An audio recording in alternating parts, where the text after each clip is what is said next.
Здравствуйте, с вами клуб двигателей стихии. И я вот хочу рассказать насчет храповика. Мы очень часто сталкиваемся с такой проблемой, то что вот его разбивает. Вот видите, звенья стесаны. И вот возьмем, допустим, китайский. На нем есть вот эта выемка. Из этой выемки, когда он стоит в крышке, он стоит в перекос и начинает разбивать звенья.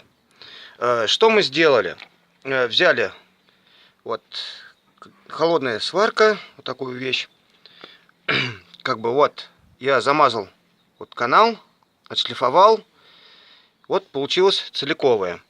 И вот по инструкции у нас, оказывается, есть, вот если посмотреть инструкцию, здесь должна быть шайбочка.